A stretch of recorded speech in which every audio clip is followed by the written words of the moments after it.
Hey, there we go. How we doing there, chat room? Good afternoon, good evening, good morning, whatever time it might be where you are. Welcome back to the live stream. My name is Jeff Fritz.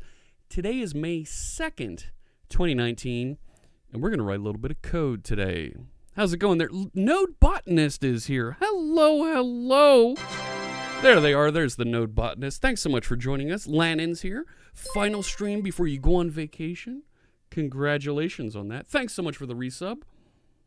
And it didn't read it again. Thank you, Stream Elements, for not reading that again.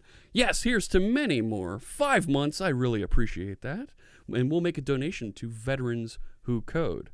You get a noise. Here, I'll give you another noise here. Totes my goats. Totes my goats, okay. Hey, Stelzy, good to see you. It's May, and that means we've got a couple things we need to close out. We need to wrap up from April. I'm wearing my best orange. I'm wearing my Code on the Beach t-shirt. It was a great conference in Jacksonville I spoke at a few years ago. But I'm also wearing my Philadelphia Fusion hat. Our Philadelphia Fusion in the Overwatch League. That's right. They play Overwatch professionally. And they represent Philadelphia, even though they don't actually play games in Philadelphia. It's a long story. Anyways, they're playing tonight against those always tough San Francisco Shock. It's the last game for Philadelphia in this stage. Stage is kind of like a mini season. And they win tonight, they're in the playoffs. They get a little bit of help also, and they're in the playoffs for this stage. But San Francisco hasn't lost yet.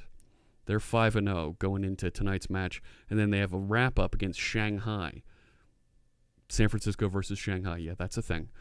Later on this weekend. So we're looking forward to, we're hoping for a Philadelphia win tonight so we can keep our playoff hopes alive here for Stage 2 of the 2019 season. They made it almost, they made it to the semifinals in the Stage 1 playoffs. So really excited about that. And, of course, you can watch the Overwatch League coverage right here on Twitch. All right, so that's enough about Overwatch League and stuff that you're rooting for them to get to the playoffs. Thank you. Yeah, the Houston Outlaws didn't make it this time. They put up a couple clunkers. Not bad. It was great to see Houston. So last weekend was actually the first home matches of the year for the Overwatch League. They brought 8 teams to Dallas, and they had home matches for Dallas and those 7 other teams. In a arena in Dallas, Texas. Houston, of course, came along because they could bring in some fans from Houston and have a great time. And, of course, the last match of the weekend was Dallas versus Houston. Battle for Texas. Dallas won. They had quite the home field advantage, if you will. Trying out Visual Studio for Mac and not Visual Studio Code says, is that Murilli of Elo? Make sure I'm pronouncing that right. Good to see you. You're loving the Chengdu Hunters, bucking the meta. They are. They're doing some neat stuff over there. So let me wrap up April here real quick, and then we'll talk about May, because May is a little different. You can see from the title just below me here. Of course, in April, just like we do every other month, we're donating all of our cheers, all of our subscriptions to a charitable organization, and we're donating to Veterans Who Code for this quarter. We're going to be making a big donation to Black Girls Code here very soon. We're also going to wrap up our Bits for Bytes for the month, and as always, whoever has the most cheers at the end of the month will be invited to do a live stream with me. We have 3 other folks that are queued up. We need to get them on the schedule here. It was Off Zero Bobby. I forget what your new name is. The Michael Jolly and Robert Tables are all scheduled to do not scheduled. We need to get them on the schedule. We're having a hard time connecting to do a live stream with me. I'm very happy to announce, drumroll. There we go. The winner for April is Frackberg. So Frackberg, you're going to be invited to do a pair program with me. There's I Am Not Myself. That's it. And so we're going to schedule some time with all 4 of you at some point. And we'll individually have you on. We'll do a pair programming stream together in appreciation for the cheer.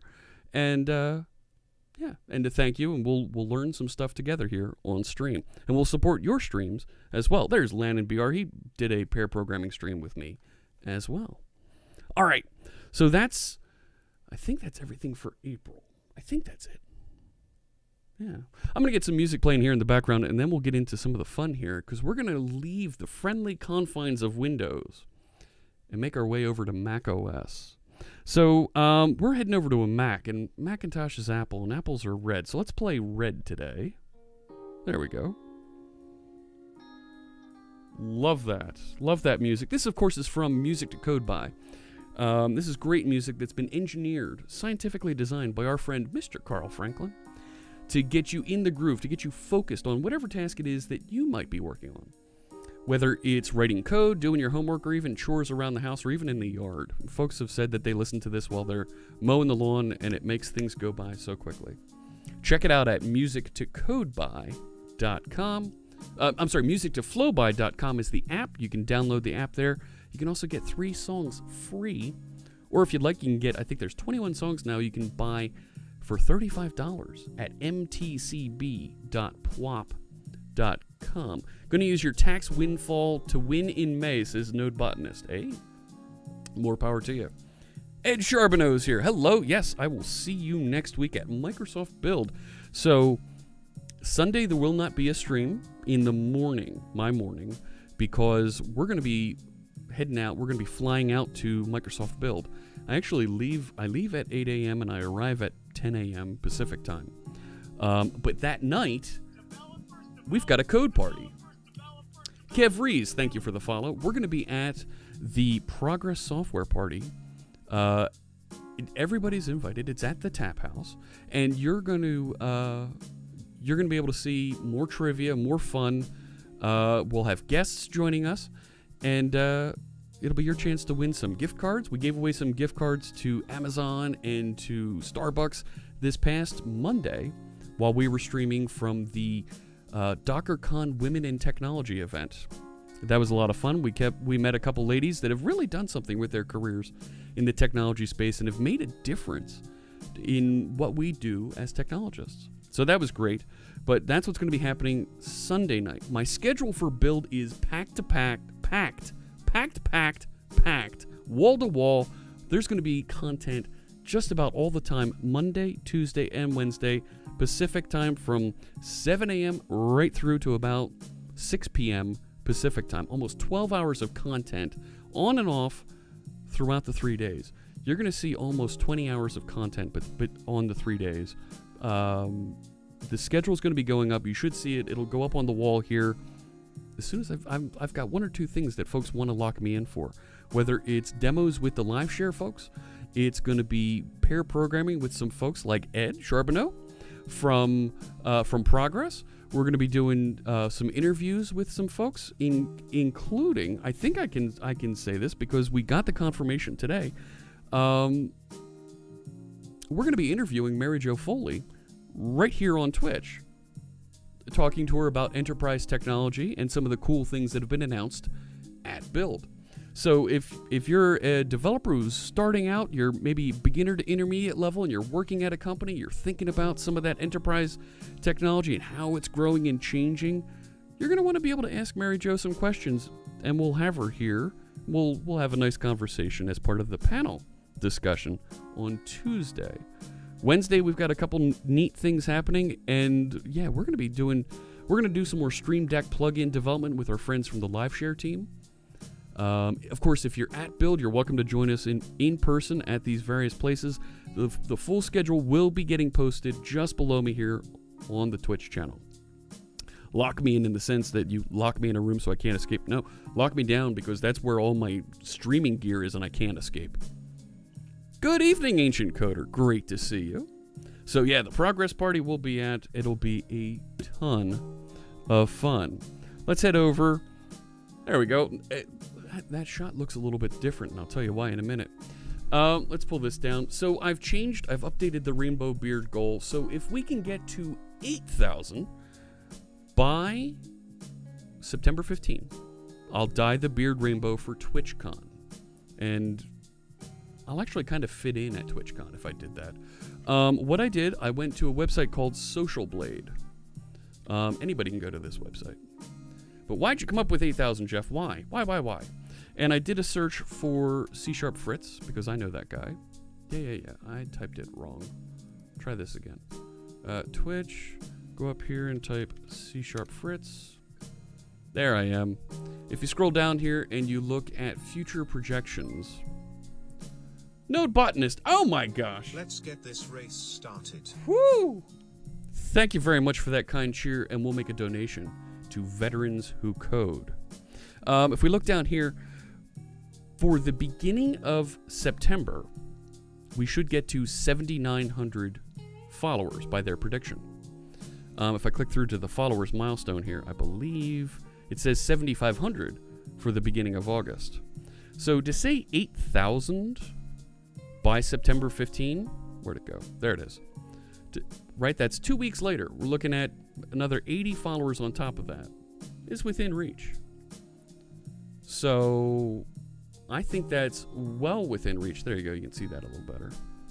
So that's where I came up with the number and said, let's see if we can get to 8,000 before TwitchCon, before September 15, and I'll dye the beard rainbow for TwitchCon. All right? You can't even feel bad about that spend because charity. Yes, right? So we're supporting those charities. You'll see when I make the donations here on stream. So this interface does look a little bit different. Gosh, let me come over here. That doesn't look too much like Windows, Jeff, because yeah, we're on a Mac. I've left the friendly confines, and we're on a Mac now. So here's the deal. Here's how this is set up. Oh my gosh, here comes Robert Tables. Hello. Thank you so much for that raid. I still haven't set up the raid defense. Gosh, I need to get over to Chatty. I've got 2 mouses here. 2 mice. Move that mouse over there, and I've got 2 keyboards too. All right. Defend, ! Defend in the channel, and I'll put a little bit of text there. Let them know that we will not let these raiders invade and take over our channel. How's it going there, Jazz Punk? You'll hair chalk your mohawk rainbow with me, says Node Botanist. Cool. Hugo Doll, heckin' raid. Yeah, Michael Jolly with the shipping and the heck. Oh my gosh. There we go. Hey, Frackberg. Frackberg was our winner for Bits for Bytes for April, and we'll invite Frackberg to join us for a live coding stream. There's Little Dan. Hello, hello. There is no attack. Just defend. Only defend. Do attend. Ah, yes. Do attend. So you like the Fritzbot. No gritty. No gritty, no gritty. We love the Fritzbot, and we love gritty here. Look at it. We've even got the fusion. Yeah. So we're in great shape here. No gritty. Absolutely. Love gritty, Hugo. Thanks so much, Raiders. It's great to see you. My name is Jeff Fritz, and we're going to write a little code today. It's May, and May is for Macs on my channel. Last year at this time was the first time we tried this, and we dialed up my Macintosh, and we built we wrote some code for a project called Core Wiki here on my Mac, and we're going to continue moving forward. We're not going to be using Core Wiki as our sample. We're going to continue with our Quiltoni sample with the PixelBot actor model sample, but I'm going to take you on a quick tour here of what I've got set up, how things are configured, because it's a little bit different streaming and showing off the Mac here. Go Blue Jackets, says Carrie Payette. She's in Ohio, those Columbus Blue Jackets. They're playing New York. What's the series at between Columbus and New York there, Carrie? That's ice hockey in the North American Stanley Cup playoffs. Am I going to... hang on, let me get back to that. Oh my gosh, Frackberg, let me get back to that. That's a heated question. A peak 91-17 attack. No, we don't exactly attack. It's okay. The Raiders are coming in. We'll defend ourselves. How's it going, Chris Jones? And Hugo with the Go Stars. More Dallas there. I don't know. Hugo, you and Node Botanist got a thing you need to settle. Node Botanist is you're in the Houston area, Austin. Lannon, thanks so much for the resub. 9 months. And it didn't. Stream Elements didn't read that one again. Thanks so much for that resub. We'll make a donation to Veterans Who Code. Boston 2-1 for... I thought they weren't playing in Boston. I thought they were playing New York for the Blue Jackets. The Islanders. Am I wrong? I might have that wrong. Frackberg asks, am I going to end the stream if you wear a Blackhawks jersey? Nah, it's all right. That's just fine. You were conflicted as you came over in the raid. That's okay, Chris. Hola. Good to see you, Crows. If it matters, you're really a Penguins fan. I'm sorry. So sorry. Pittsburgh is in my mind, the Penguins, they're right up there with the Islanders. Islanders are enemy number 1 for the Flyers.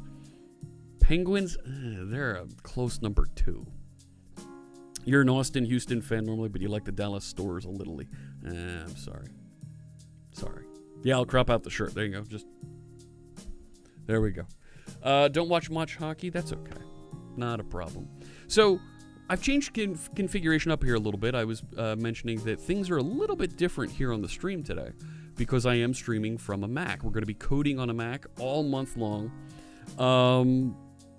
What I've got set up, and you can't actually see it here, but on the desk next to me right here, I have my MacBook Air, and I've got a second external keyboard and mouse here in front of me, so that I have my Windows keyboard and mouse in front of me, and I've got the Mac keyboard and mouse in front of me as well.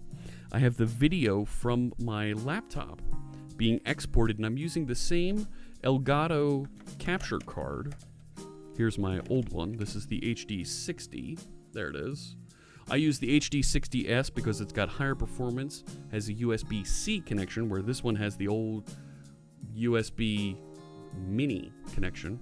So I get very fast throughput, and the screen doesn't get janky or anything. And I import that video from the capture card right into OBS and put it right there. And I have no delay here. None. It's terrific. So we've got that wired up so that we can present and show all the cool things from the Mac without actually having to turn around and code on the Mac and use the... This is a MacBook Air. Without having to use the cheesy MacBook Air keyboard, because MacBook Air keyboards. Need I say more? Right? I mean, that's almost as bad as a MacBook Pro's keyboard. That's like, come on now. Let's see. The Mac doesn't self-destruct when you hit the Windows key? No. Actually, the Windows key comes up as the command key on the Mac. Now, for some reason, the sentiment isn't popping up here. And I don't know why. Let's see if we can get that to refresh. You like your MacBook Pro keyboard, and you're a mechanical keyboard guy. I don't know what's the matter with you. What is that? No, I'm not getting the sentiment. That's weird. Oh, you know what? There was... There is an Azure outage that they're recovering from. So that might not be back up and running all the way yet. So we can just kind of look over there and say, yeah, there's an Azure outage. It would be right there, and... The Surface Book 2 keyboard is so good. I agree, Node Botanist. It is pretty good. It's pretty good. Slack as well. Slack what? What about Slack? Gritty emotes made it go away. Let's see, what do we got here? Time for you to head on out. Oh, good to see you, Hugo. Did I see the Elgato 4K capture card? Don't need it because I'm not capturing 4K. I'm capturing 1080p because I'm producing... I can't push more than 1080p. So why capture 4K? Now it's time to figure out the Stream Deck workflows on a Mac. I think we're going to do a little bit of that. Yeah. Ooh, tacos. Sounds good, Michael Jolly. So I've already downloaded and installed. If you go over to... gosh, I'm not used to this keyboard. .net, and I'm on the Mac. It's going to detect, when I click through to download, that I'm on Mac OS and automatically give me, here's the SDK for Mac and other OS downloads if you'd like. I went through, I want the .NET Core preview because we're doing our development for this bot using ASP.NET Core 3 and .NET Core 3, so I click through to get the .NET Core preview, and you'll see it's actually the same version that I had installed on Windows. So I've grabbed the Mac OS binaries and installed those already. Didn't want you to have to sit through me doing that install. Isn't that the butterfly keyboard that its unique features that it breaks very easily? Yes. Oh, yes. It's not very easy to use. I don't like it too much myself. The other thing that I've installed, of course, is Visual Studio Code. And you can get Visual Studio Code at code.visualstudio.com. Visual Studio Code, of course, is that great text editor that has tons of extensions. Tons. You name a language, there's probably a plugin for it that supports it. It's got IntelliSense, it's got debugging, Git commands, all this great stuff. You know about Visual Studio Code. I don't need to tell you about it. Download links are at the bottom if you want to install that, and you're off and running. Cool. So I've already got it installed. In fact, I've already got Tmux running. In my left panel, I actually have not Visual Studio. I have, let me see if I can remember this right. There we go, I'm in the left panel. Let's stop that. Yep. So, gosh, that's really, really small. Let's see if we can make this a little bit bigger. There we go, that's a bit better. So I actually had .NET Watch test running. So it can be sitting over there and tell me exactly what's going on with my project as I make changes. Thank you so much for the follow. Is that Pime the Man, or is it Pime the Man? Let me know. If it's Pime, then you're 3.14. See that? Or a little bit more than that. Pime like time. There you go. All right. Nice to meet you, Pime. Welcome.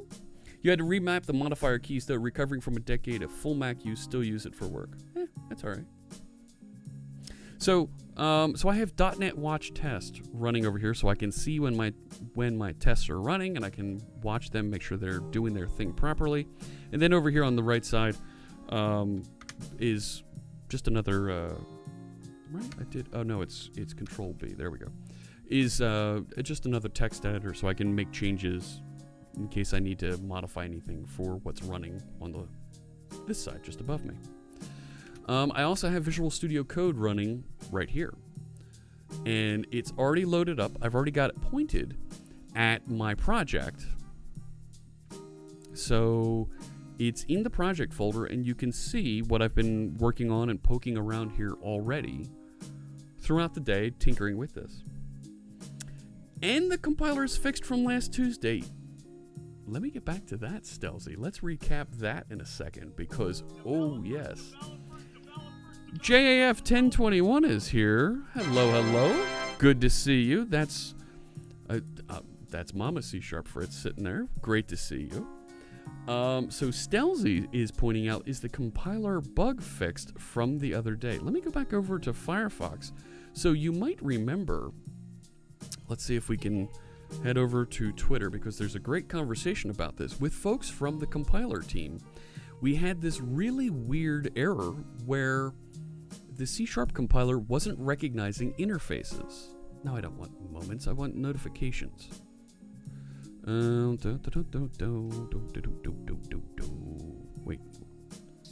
There, that's better, that sounds better. Okay, here we go. So our friend Jared Parsons from the C# team actually helped identify and say, yep, this is a bug. So if you didn't see, Tuesday's stream, we identified a bug where interfaces were not being enforced in C#, right? An interface in C# helps to declare a contract between two objects that says this is how this object is expected to behave. So we ran round and round inspecting and chasing this. Well, it turns out it was really a bug in the compiler. Unimplemented interface members are reported even in presence of unification warnings. That's the way he described it. And it even failed the build here the first time that they pushed it through. But they approved the changes, ship it, squirrel here, and a bug that we identified and reported from this stream is now fixed in the C# compiler. That's pretty cool. Thanks so much for your help there, chat room. and all of our pair programmers out there that joined us to figure this out and report it properly to our friends on the C# team. And we've made the product a little bit better because we work on these preview tools. So that's just a little more justification in my mind for continuing to use the preview versions of tools so that we can find the bugs before, right, or any kind of an issue like this before they get into your hands and you're actually writing production quality code.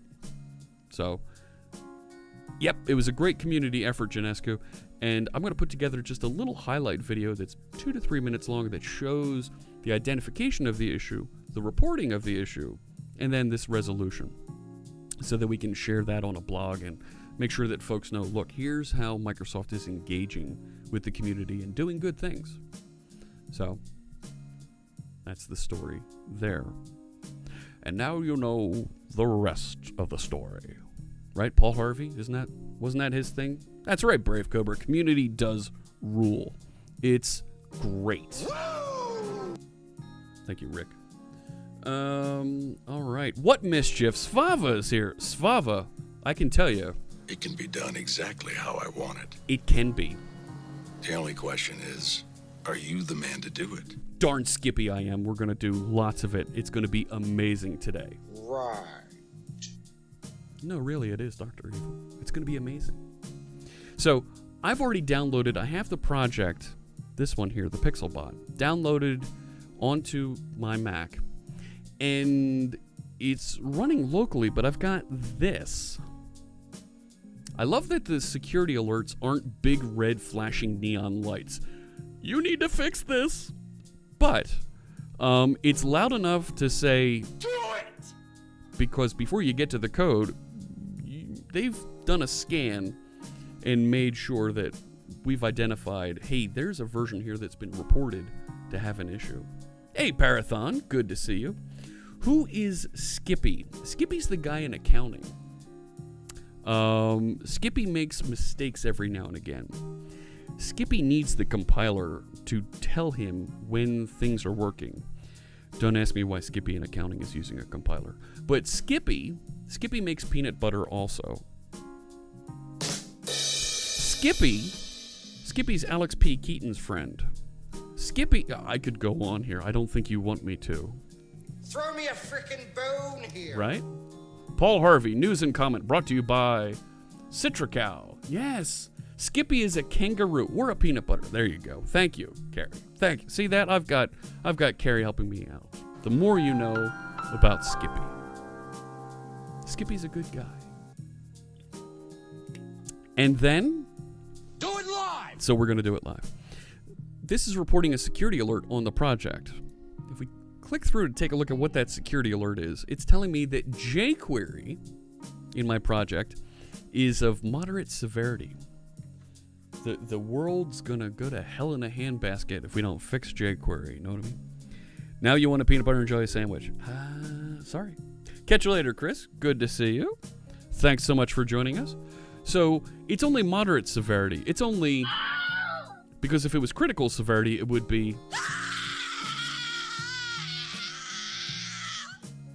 So this is plenty scary enough. We don't need to go any further. So let's if we click, there's a way to click through here, and it'll actually tell us a little bit more about it. Remediation, upgrade jQuery to version 3.40 or later. So it wants me to go into package.json and bump it to 3.4. So vulnerable versions are less than 3.4. It's patched in 3.4. So it's suggesting I change this to a greater than 3.4. Fine. Let's copy that. I'm going to run back over to Visual Studio Code here. And I will find it was in replay log. Where's package.json? Who's that? Psycho42. Thanks so much for the resub. 2 months with us. That's terrific. And we'll make a donation to Veterans Who Code. Thanks so much. It wasn't in replay log. I'm in the wrong project. I'm sorry. It was in relay. And package.json. Is that Arcoidus? Arcoid. Welcome. Thanks so much for joining us. Help me out with how to pronounce that. Who's that joining us now? Oh, you weren't following us, Node Botanist? I thought you were. So I'll paste in that so we get the appropriate version next time we install our packages. Yeah, jQuery, Robert Tables. Hey, jQuery is the most popular framework, JavaScript framework, in the Stack Overflow survey. Can't be that bad. Psycho, I appreciate you using your Twitch Prime here. Of course, Twitch Prime you get for free if you're an Amazon Prime subscriber. You can subscribe to one channel with your Amazon Prime account free. Oh my gosh, and Node Botanist, thank you so much for that gift sub. And the Simeon with the resub. This is very, very cool. Thanks so much for those subs. And of course, we'll make donations to veterans who code. Let me get back to that. And I'll explain what this is. JSP faces struts, that's Java. Though, JavaScript, different. 3.4 isn't legacy. It's still working and running great. So, that's updated, and we should be able to do a git commit there, right? If I do a git, that's not git status. I should be able to see what's changed. There's package.json. I'm going to add Tony, Pixelbot, relay, package.json. I'm going to commit that. Fixing jQuery security vulnerability. Yep. And I'll push that back out to GitHub. And that should clear up that error report. Rig is learning how to code, so I rect you to him. Oh, thank you. That's fantastic. You just did that today also. Yeah. That prompt is making me stabby. Mike Eaton is here. Throw me a frickin' bone here. Yeah. Good to see you. Thanks so much for joining us. What would you... So, all right. What would you like to... Oh my gosh. Carrie... Bleed Purple 1000 bonus 100, and here I thought I was being sneaky by cheering before the stream. Thanks so much for the cheer, Carrie. Yeah, very cool stuff, and we'll make donations to veterans who code. Tell you what, send me over a recommendation for a prompt, and we'll update it. I am all thumbs when it comes to the Mac and prompt, so we'll make this happen. Yeah, actually, I think you missed Mama C# Fritz. Looks like she cleared out. But yes, we shared that clip a couple different places, including Facebook, and the rest of the family saw it. It was like, oh, that's so nice. The race is on. Oh, Node Botanist, thanks so much. I'm not even getting to the point of putting the cheers into my code yet. All right, so that's committed, that's updated, and we should be able to move on here to the rest of our code. Now, what we're doing, to come back to Ark's question, why don't I use GitHub Desktop? Because I'm an elite developer who uses the command line.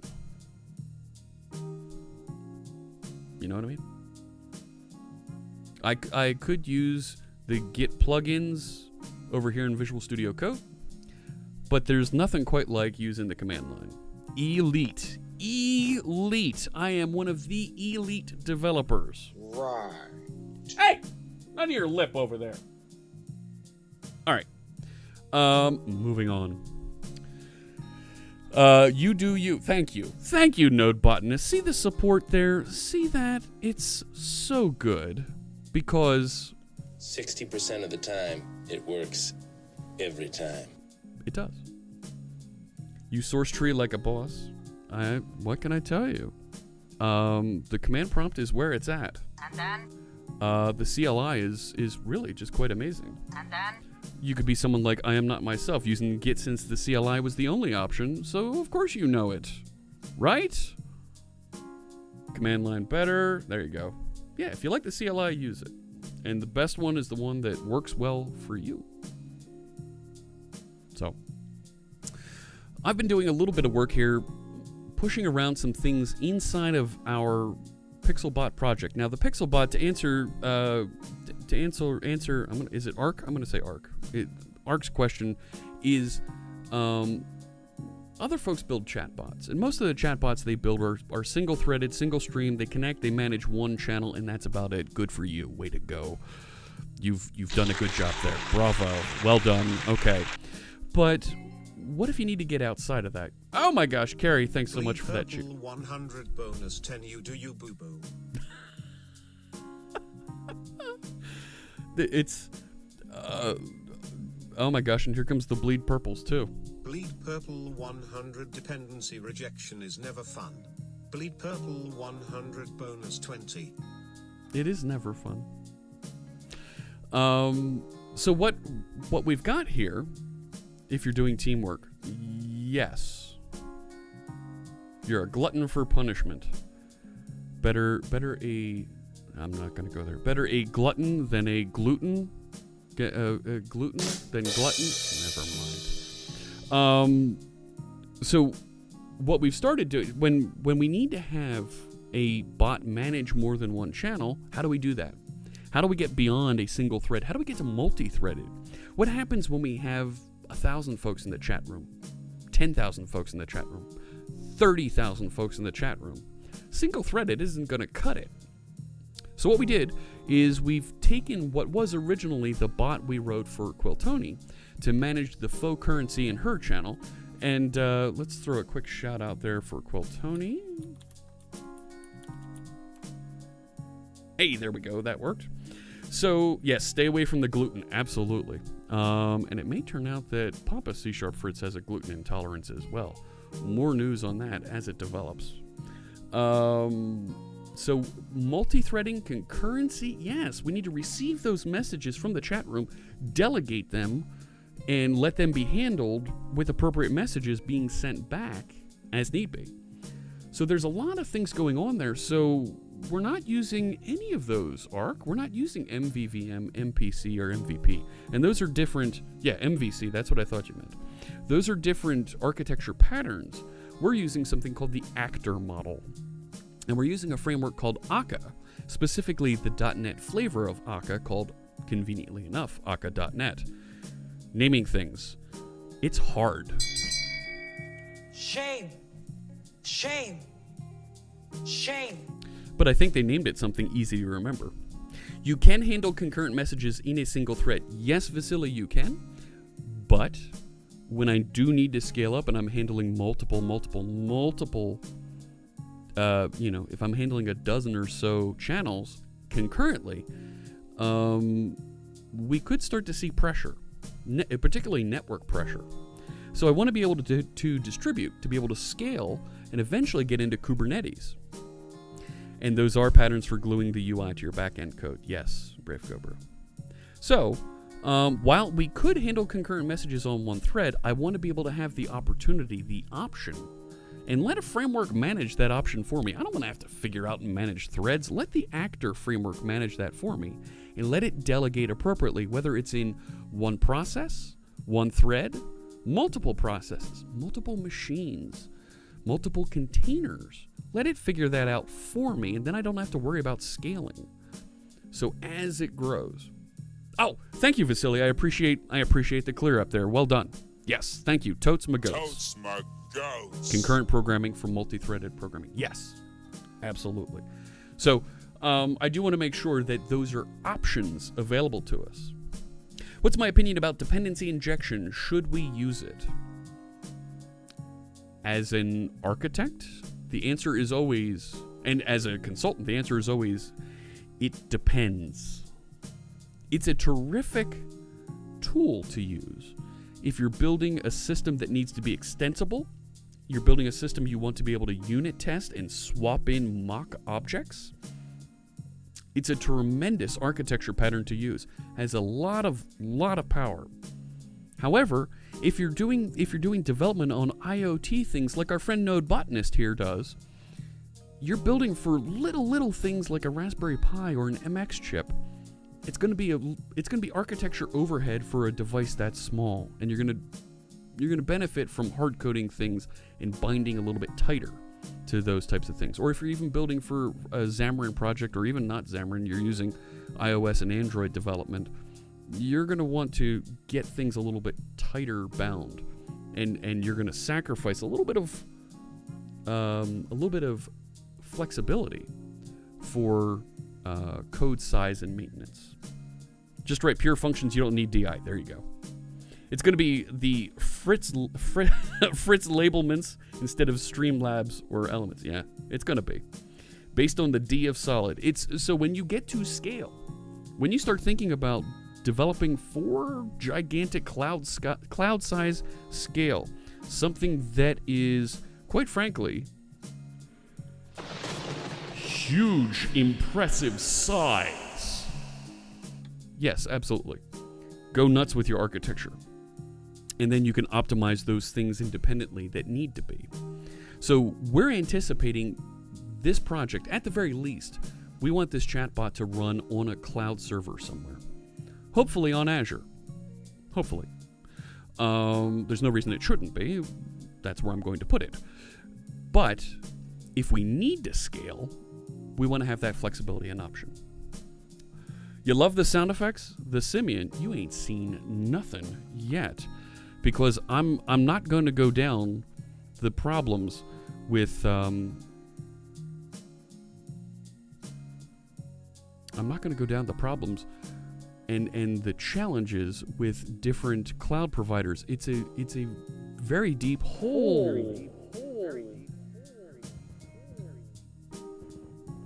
Okay, that's enough with that. Yeah. Ark asks, how long have I been coding? About 20 years professionally. A little bit more, give or take, about 20 years. So let's get into this. Let's take a look at where we are here. I have this the project that we're primarily working on. There's two projects in this collection that we're working on. The first is this one, Quiltoni.pixelbot. This was the original single-threaded bot that I built and delivered to our friend Quiltoni. It didn't play the sound. I can't believe it didn't play the sound. Why didn't I hear the sound? We should have absolutely heard. Come on, where is it? There it is. That one. Don't let him hear that. Well, he can help out. Bridging is an option. Yeah, sure. Okay, so this is the first project where things were built. We had a series of commands here. They're simple classes that do things like listen for a command to be executed, and then they'll broadcast a message on the channel. I know, where's the sound? I don't know. It should be playing. I don't know why it isn't. Because it comes out from there and goes back in over here. I don't know. Scott better be wearing a red shirt Monday for his keynote. You're assuming he has a keynote. He does. Of course he does. The other Scott, the one who creates value, he won't be wearing a red shirt. He'll be wearing a different. Vasily's asking, Rider is forbidden for usage, or is VS Code good enough to implement that project? You can use either. You can use whichever tool makes you happy. I like Visual Studio Code. We might get into some Visual Studio for Mac later. Maybe we'll check out Rider at some point. Hey there, Nile Crack. Good to see you. So this was the original project, and it has this Google Sheet proxy here, which is really, it's the data storage. This is the way Quiltoni was storing her data about her faux currency. She had a Google spreadsheet that she would tell people, hey, go add 10 more. Her currency is pixels. Yeah, pixels. Oh my. Pixels. And she would tell people, put 10 more pixels on this person's record, and then go navigate the spreadsheet and go increment it by 10. Our bot knows how to recognize the various events and add pixels. Well, this is very much a repository pattern here. It just so happens that the backing storage for this, right? It's a repository. Generically speaking, in software, we'll call something a repository when it manages the storage and retrieval of data. We would typically use that with a database. SQL Server, Oracle, MySQL, Postgres, MongoDB. These are Cosmos DB. These are a bunch of the different database storage tools that we might use. But Tony was using a spreadsheet. So we just wrote this repository pattern object so that it would connect to the spreadsheet. What's my opinion about reactive programming? Is it a trend only? No, Ark. It's moving in a great direction. It started in .NET and has grown, and it's in a place now where there's reactive implementations for just about every programming language. It's a pretty cool way to interact with and build things for your user interface. Exceed Alpha, thanks so much for the follow. Exceed Alpha, isn't that a finance website? Welcome, thanks so much for joining us. Very cool. 6240 on the followers already. Not bad, not bad. So this repository object is something that we want to be able to generically reference. So it has this iSheet proxy interface in the original implementation. This way, if other folks have different structured spreadsheets or different ways that they were doing this, and I only wrote it so it would connect to Google Spreadsheets, because that was all that I needed at the time.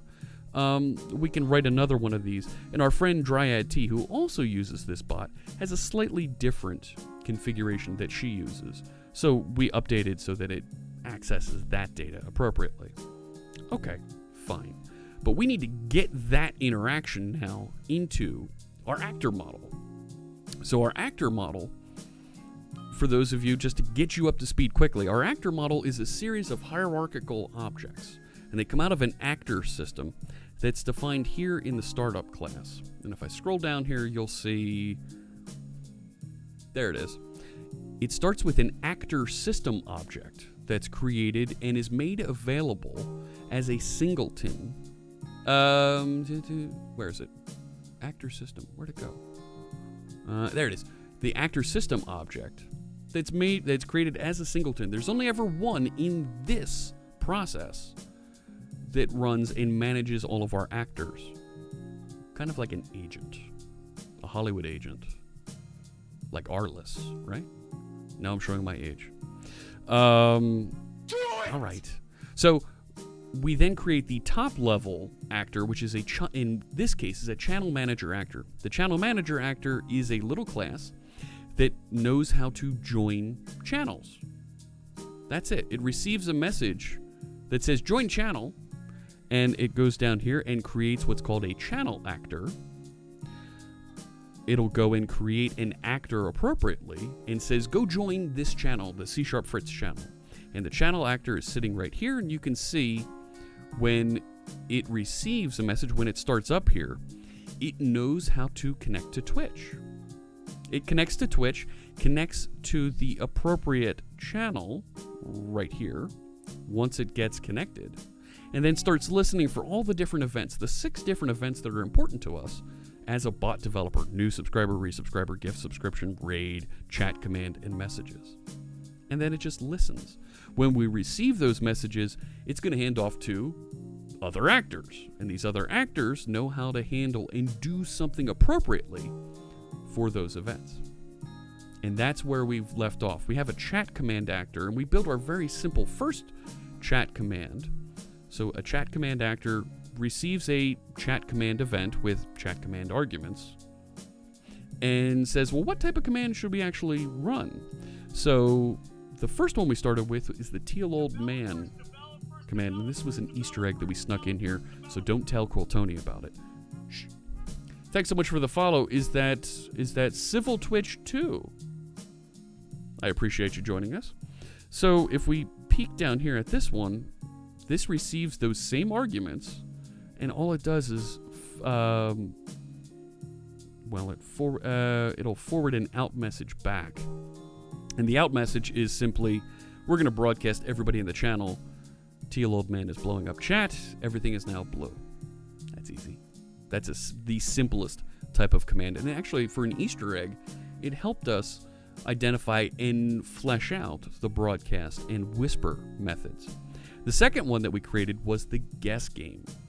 Now, the guess game we built some time ago. Our friend Brave Cobra did a lot to help us with this, and it was really, really cool to get his help, because this allows Quiltoni to run a game where folks can guess how long it'll take her to complete some sort of a task.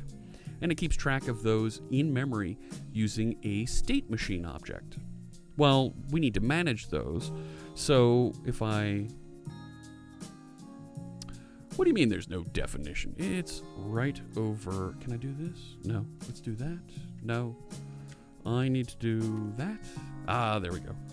So if I go to guess game command actor, this receives and has these secondary actions, which we just pass over to the game. We just send it over and say, go ahead, fire that command on the state machine. Now, what Brave Cobra, what you should see, that may look a little bit different, is I just pulled the guessing game out into its own library over here, so that it's isolated, and as we bring on additional games, we can put them in their own DLLs without having to reload and rebuild the entire structure of the application. When you get to a certain size, architecting applications, architecting a system, it makes more sense to separate things that are common functionality, like the guessing game, into its own little library. It's going to be a very small library, but it means that I can maintain just the game without affecting the rest of the application, because the game has a very clear defined interface that we can continue to adhere to and drop in to update our system. Oh, look at that. Brave Cobra approves. That's awesome. Thanks so much for the kind words there. Because if there's one thing that I do know how to do, it's... I drink, and I know things. No, wrong button. Wrong button. No. You can do it! Yes, I can do it. That's right. Hello there, Germany. All right. Moving on. So, we've moved those things around, but the one thing that I do need to do, and that needs to be addressed, and I'm not going to do it right now. Our test project here has some tests for the guessing game that refer back to the PixelBot project where it was originally situated. I need to change these, and there's a lot of them in there. More power to you, Brave Cobra, for writing them. There's some really great tests here. If you're interested in seeing how to test a state machine, I cannot recommend looking at this source code enough. He did a really great job of putting those sets of tests together. Yeah, Owen Wilson. Wow, indeed. So I recommend you check that out if you want to see a little bit more about how to manage that. I don't want to get into talking about the state machine tonight. That's something we've covered on a different stream. The code's there. You can review it. There's a video on demand if you want to see more about it.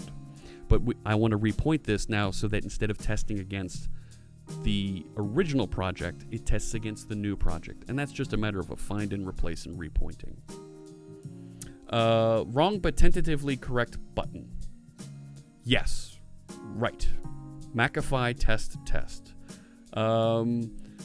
You see not using VS Mac for May for Macs. No, we'll use VS for Mac. Absolutely. It will happen, and we may even bring in somebody from the Visual Studio for Mac team. So that's how the guess game command actor works. It's actually passing on the commands to that state machine, and it manages. Before, we were managing one instance of the state machine in memory. Now we manage one instance of the state machine per instance of the guessing game. That way it's thread safe, so that we can have multiple instances of the guessing game running at the same time. The making of writing those tests is on YouTube for those who care. There you go. Fantastic. Hey, Clancy. Good to see you. Love the hi guys emote. Sky Hoshi says, today Azure had a network outage and our team started working on a disaster recovery plan if it happens again. Yeah, that's... Unfortunately, these things happen. They happen on every platform, and Azure's not immune to it. AWS isn't immune to it. Google Cloud isn't immune to it. Things happen. Natural disasters happen, and there have been storms, hurricanes that have taken out AWS data centers on the East Coast near Washington, D.C. There was a flood. There was a hurricane that took out a data center for Azure in Texas. So, that's okay. I can't take a look at it right now because I don't want to swap between machines right now. But I appreciate the link there, Sky Hoshi. Okay. So, all that's built. I believe this is integrated and works properly. I know from... Let's see if I can do this right. There it is. I know from my .NET Watch test, everything's building and executing properly. And actually, it's only running the 2 tests on the orchestrator, which is actually, or the orchestrator test, which is going through and testing against that orchestrator project. We're all people doing the best we can. Yep. We try to eliminate those single points of failure as much as possible. So, back over here on Visual Studio Code, we've been working on the chat command actor to allow it to do some of these extra things, to bring in additional commands and allow it to manage them. And for right now, I want to park that because the chat command is just one of the events that we're managing. We've got other events out here that we want to manage, like the integration with currency. And I hinted at that briefly at the top here by looking at that Google Sheet proxy. What we need to do is start looking at how do we bring in that interaction with the repository and activate the faux currency features appropriately. If you wait until a disaster happens to create a disaster recovery plan, well, yeah, that's a problem. How did I switch between PC and Mac keyboard key bindings? What'd you do? I've got two different keyboards. Is that cheating? I've got two different keyboards. I'll go you one further.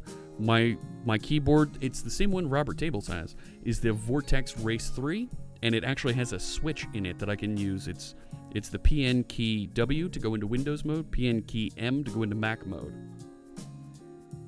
And it'll just flip-flop back and forth. So that's kind of cool. If it's cheating, I don't want to play fair. I agree. It's being productive is what it is. It's being hecka productive. Am I right? Right. There you go. The Vortex loves me? Do they? I've got some Vortex love. I don't know if they love me. Dedicated machine to stream your Surface from. Nice. So we started building this, and we've got these events, these event actors that we just stubbed out here so that it knew what to do with these. In particular, I want to make sure that we start working on doing something cool with these. The guessing game doesn't actually know what to do yet. Thank you, Cecil. I appreciate the comment there on Twitter. You thought I didn't see it. Oh, I see everything. Oh yeah, I know what's going on out there because... But what I do have something. are a very particular set of skills. Very particular. Skills I've acquired over a very long career. Very long career. You can see it in the gray in my beard until I dye it purple, and then you won't see it at all. Anyways, so that guess game command that we put down here, this doesn't have a way to trigger when a message comes in. Oh, no, it does. I'm sorry. This one's good. I'm good on this one. Scratch what I just said there. That's not what I meant. Let's back up and get back into this. So I'm going to close that. What I want to do is deal with the currency. The currency is the real challenge that I need to address here.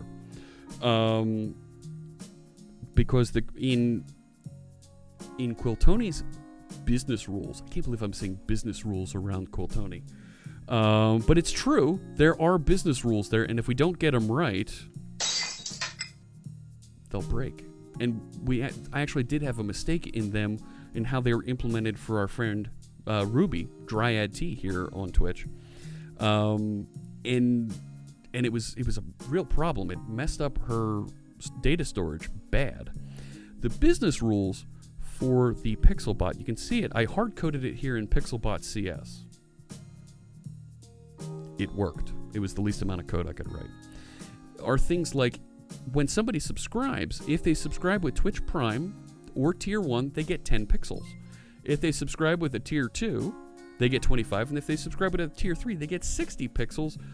Lucky number 7, thank you so much for the host. 10 viewers over there. Thanks so much for joining us. There's the raid. Thanks so much for the raid there, lucky number 7. I'm going to defend ourselves from that lucky number 7 raid. Thanks so much. Welcome, Raiders. My name is Jeff Fritz, and we're writing a little bit of code in C# and .NET Core 3, as a matter of fact, on a Mac using Visual Studio Code. No defense needed. That's right. We swatted away those lucky number 7 viewers. Not a problem. Great to see ya. Thanks so much for joining us. So we're continuing with our exploration of the actor model here. It's just we moved from my PC over to a Mac. So this is one of the business rules, is this breakout. But this is specifically Quiltoni's business rule. She has another one up here when there's a raid, like we just saw from our friend Lucky Number 7. If there's a raid, you get a minimum of 3 pixels as the raider and a maximum of 200 pixels, 1 pixel for every person that joins the raid. So in this case, 7 people joined the raid. Lucky Number 7 would have gotten 7 pixels. Makes sense. That's kind of easy to follow along. And we also award them for gift subscriptions. If you receive a gift subscription, you get the appropriate number of pixels, and the person who gifted gets 2 pixels, etc., etc., right? So those I think are all of the rules. So what I've done is I've wrapped them up in a configuration, and I've stashed that configuration here in the core project, and I've put it in as a domain object. We're eventually going to end up busting this out as a configuration set of objects, but we'll get there. So in the channel configuration, there's a currency configuration that'll come along with this, and by default, actually, you see I have it just create a new currency configuration, because the currency configuration, I set a bunch of sensible defaults for these. It's not enabled by default to manage a faux currency. You have to turn it on, and we'll call the currency coins by default. We'll let Quiltoni's specific implementation of pixels be specific to her channel only. And there's a my command, so you can look up, well, how many of my currency do I have? And then here's those various business rules that were codified previously, but we'll put them into a configuration specific for Quiltoni's channel, so that when she says, you know what, we're gonna have a special. Twitch is encouraging folks to use their Prime subscription. Well, if you use your Amazon Prime subscription with us, I'll give you 15 pixels. Well, we'll make that something that she can override in the configuration for her channel when the time comes, and have it reflect appropriately. Or something like heckin' ships. There you go. Absolutely. You like the architecture, Robert Tables? I'm glad you approve. So, I've got the strawberry, what's it called? Strawberry shortcake? Is that the G Fuel flavor? Yeah, strawberry shortcake flavor is what I'm using tonight. Don't tell Ellie Face, because she likes the peach iced tea. I like the strawberry shortcake this month. I'm a big fan. So you can see very clearly those business rules for those breakpoints are right here, but I need to know how to enforce these. I need to write the code that says, here's how to award these. Now, in our model, we're trapping for those events, and we're passing them over to these actor objects. But the actor object needs to have this configuration read in, and needs to know whether or not the currency is enabled, to know whether or not to award them. And it needs to have access to that repository object, so it knows where to store these values. Now, I know Quiltoni's been very busy today. I don't know if she's still broadcasting. But can somebody throw a shout out in the chat room to Quiltoni? She's doing a fundraising drive right now for St. Jude's Children's Research Hospital. She's very focused on it, and I applaud her and the other folks in the crafting community and everywhere here on Twitch that are doing Twitch Play Live fundraising for St. Jude. It's an amazing charity. Big ups to them. It's not a charity that I'm involved with here. I don't want to distract from their efforts. I'm going to lend some support. We're going to be helping out our friend Fierce Kittens with a pair programming stream. And thank you, Carrie. See that? It even did the shout out. Look at that. It worked. And our friend Robert Tables here is going to be doing a stream with Quiltoni as well at some point, right? Do I have that right? To help promote efforts for St. Jude. So more power to those folks. Really great stuff. But I want to make sure, I need to check in with her and figure out, do I need to continue with the Git spreadsheet? Git. It's not Git.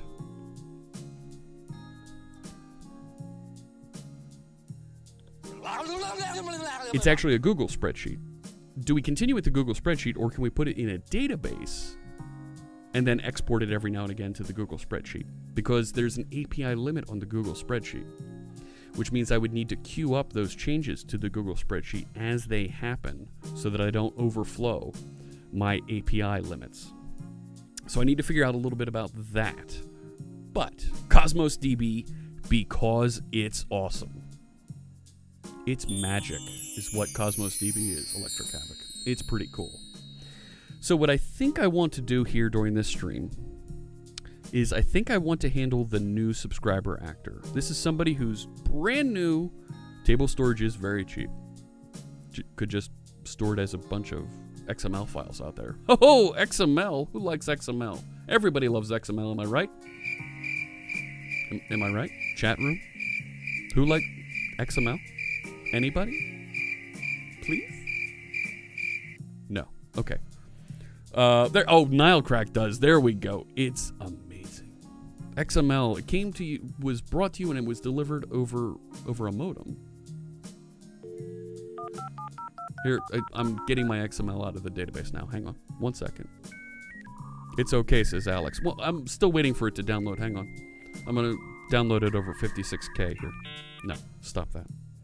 It does have some applications with a proper schema validation file. Yes, it's not that bad. You know what I'm gonna do? I'm gonna take a quick peek over here and see if I can get that sentiment analysis to load now. See if that's... I feel naked without my sentiment analysis number there. See if that'll pop up this time. Because I was getting errors due to the little bit of an outage we were having. And then move this back over here. Okay. I'm managing 2 machines, 2 keyboards, 2 mices. 2 mices? Yeah, close enough.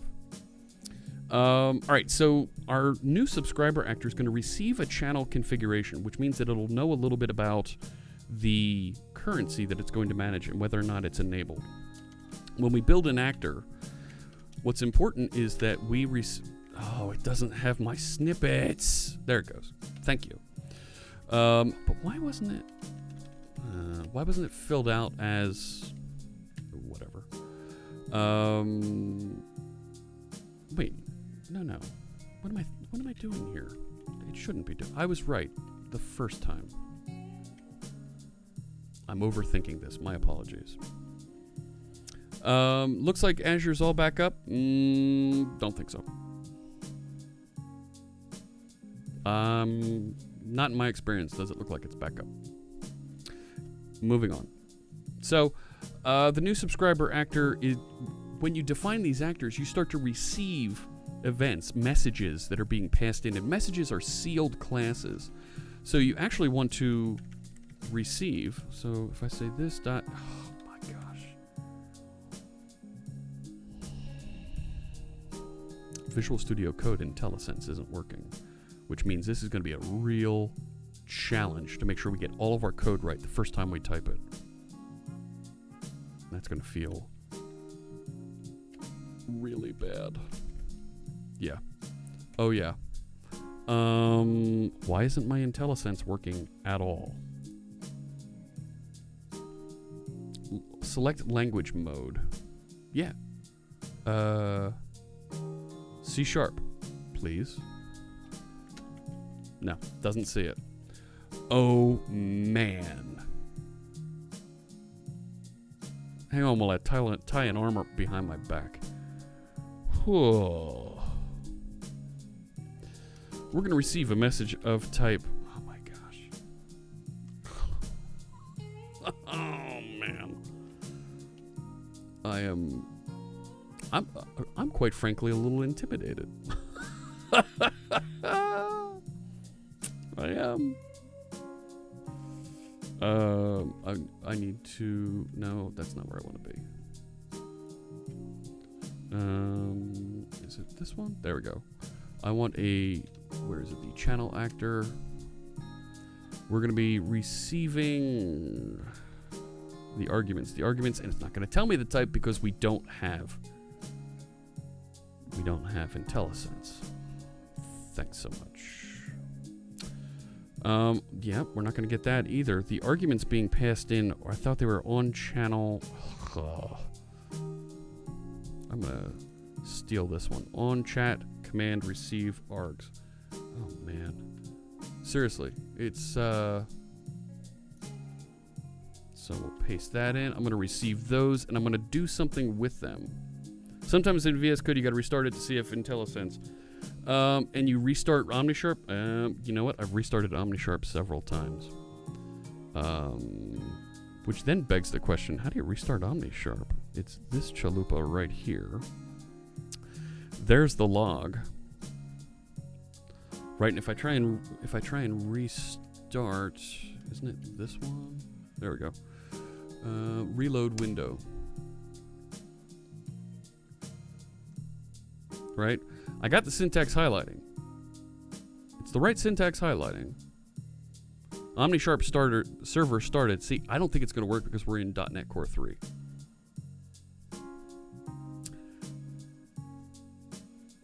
I don't think it's going to work. Yeah. Yeah. Nope. Nope. No OmniSharp.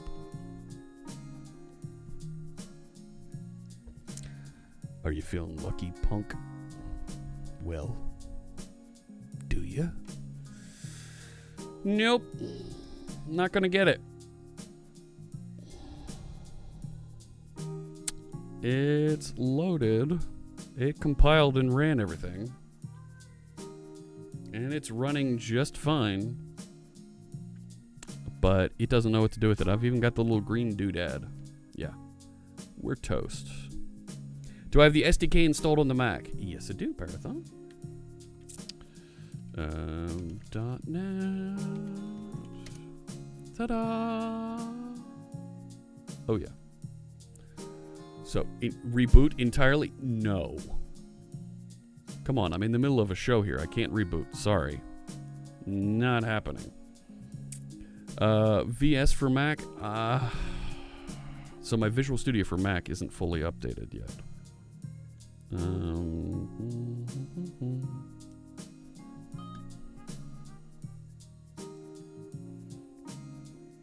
So what did we learn? Visual Studio Code doesn't support Visual Studio, doesn't support .NET Core 3 yet.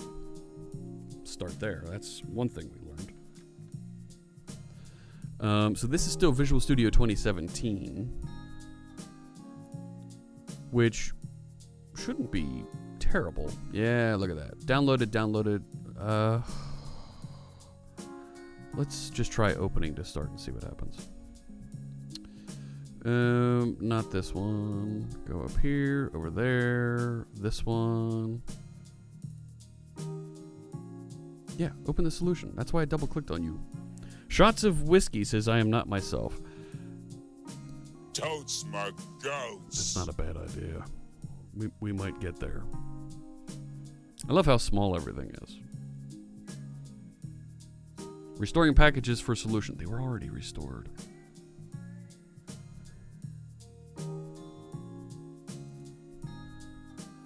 I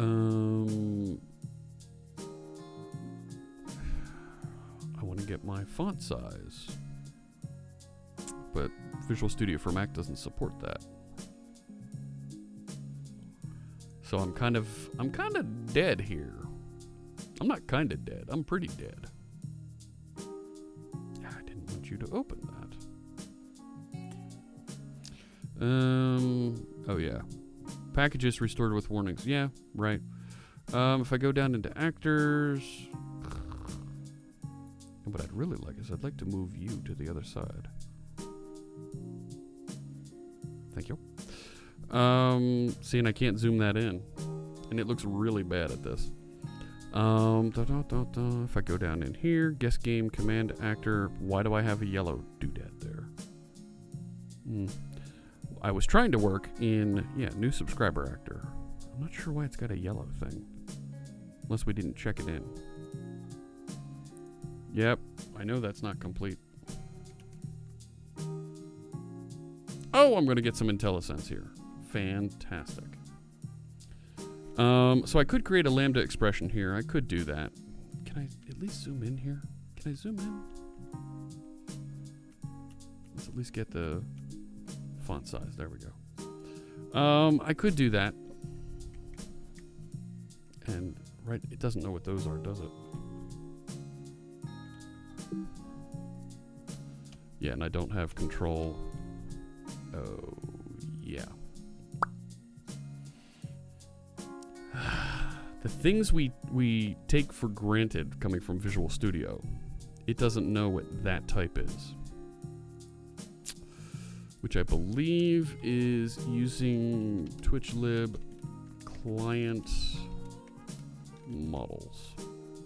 That should clear up that a little bit. Nope, still can't find it. Oh, come on now. Twitch client events. Small bacon. And Stream Elements didn't read that one either. Where is your rubber duck? I don't have a rubber duck. I don't. So on chat command received arguments, we're gonna tell it to do something. So and right, is that? No, that's not the event that it's handling. Hang on. It's on the channel actor. It's actually handling, and it's these arguments here, which is on new subscriber args. Aha! On new subscriber args. Okay. So we wanted to do something there. So let's just create a method called new subscriber. Well, let me control dot and create that. No. No. Come on, I thought there was a refactoring here that would do that. No. Do I have to mouse over to do it? There's a thing. There's a glyphy thing that pops up there. Quick fix. I thought quick fixes were control dot over here, right? Right? Hang on. Help. Quick fix. Nope. That's not a thing. Nope. Okay. I'm batting 1,000 here. So let's see. Tools. Nope. It's not over there. Search. No. View. I want to find options. So I can configure. It's preferences. Okay. And there is no search in here like there is on the other side. So text editor, general. Where's their keyboard for the hotkeys here? So we can take a look-see. Don't see it. Okay. So where would quick fix be? No. No. So I don't see... Well, okay, key bindings. Is it under quick? Quick fix is whatever the... and enter? No. We need to change that. It's already on navigate 2. No, I'm applying that. Let's go over to navigate 2. Navigate 2.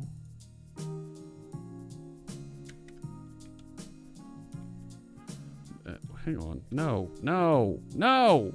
What are you doing? It's already on preferences. Alright, well, show me preferences. I can't click through to that. Okay. So where's... Really? Do I want the Visual Studio Windows version. Give me that. Okay. So now I should be able to do this. No, that doesn't work. I don't think that was the right tools. It's been a long time since you've seen a light theme. Well, okay, there's another question, Drew. Where's that? Preferences. Visual style. Okay, there we go. Let's make this dark. Fine. Restart Visual Studio. Yeah, save.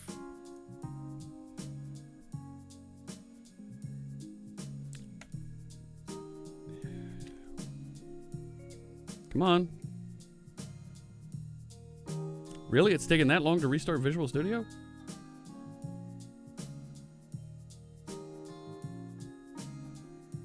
it does prove how Visual Studio on PC is really great for coding. You don't realize just how much you depend on it. Lots of rubber ducks. You're not my rubber duck, Node Bacon. Node Bacon. A Node botanist. It's magical having all these folks here. It helps. It makes me feel good. All right, so let's try this again. Preferences. All right, key bindings. I've told it to use Visual Studio for Windows. Clearly. All right, so now quick fix is that shift period? Really? No. No.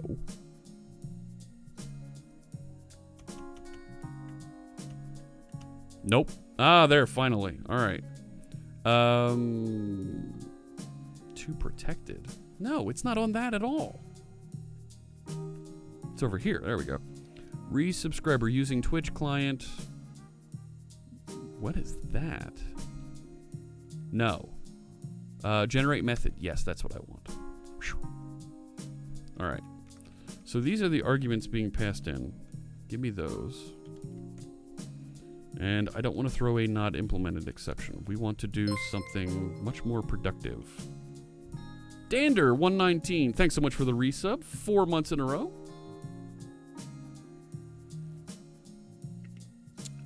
And we'll make a donation to Veterans Who Code with your Twitch Prime. Fantastic. Is there a decent C++ debugger for Mac and Linux like Visual Studio? I don't know. Hi, Dio. Good to see you. Yes. Yeah, I got the glyph backwards. All right, so we're going to receive new subscriber args. I need to check to see, first off, right, if, well, we should save that configuration somewhere. So let's say this dot config, that's not right, equals config. Let's stash a copy of that. Do this. Generate read-only property. Yes, please. So now down here, I can say if config dot dot currency dot enabled. Let's create a method here called handle currency args. Because there might be something else that we do here when there's a new subscriber. So we'll set up a method here, and as we add new features, we can add new things for the new subscriber to do here. We may end up putting an event together that we fire and have all kinds of things that are listening for that event, so that we can just add things in that listen to the event, and we end up being none the wiser. We don't care inside this class. But for right now, I'm going to hard code this method so that it's just sitting here doing its thing. So we need to inspect that new subscriber argument and then go figure... I said it. Inspect that new subscriber argument. And then? Pull out the user who's the new subscriber. And then? Send a message over to our data repository. And then? That should persist it out to wherever. What Mac am I using? Asks Shuchi. I'm using a MacBook Air 13-inch that I got about 4 years ago now. It's a MacBook Air. There's your first hint. It's an older MacBook Air. It's the last series of them, not the current one.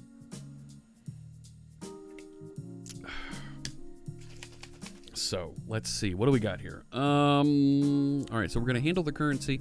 I need to receive that, the thing, the doodad. I need to receive that repository object appropriately. So that repository object, I'm going to create down in the core here. And I'm going to create this inside of a new folder. I'm going to call this data. And yeah, let's add a new file down here. It's an empty interface. And I will call this iCurrency repository. There we go. So I don't want to, in the definition of this interface, indicate and lock it into it being a, let me come back to that. I'm not myself. I don't want to lock it into it being a spreadsheet or being a Google spreadsheet. It might be an Excel sheet. It might be a CSV file. It might be a database at some point. So I want to make this generically reference the interactions that I need to make with the currency repository. I'm going to pause for a minute because I just saw the message from I am not myself. Is that confirmed? Do we have confirmation on that little bit of news item? That's certainly somebody from pop culture.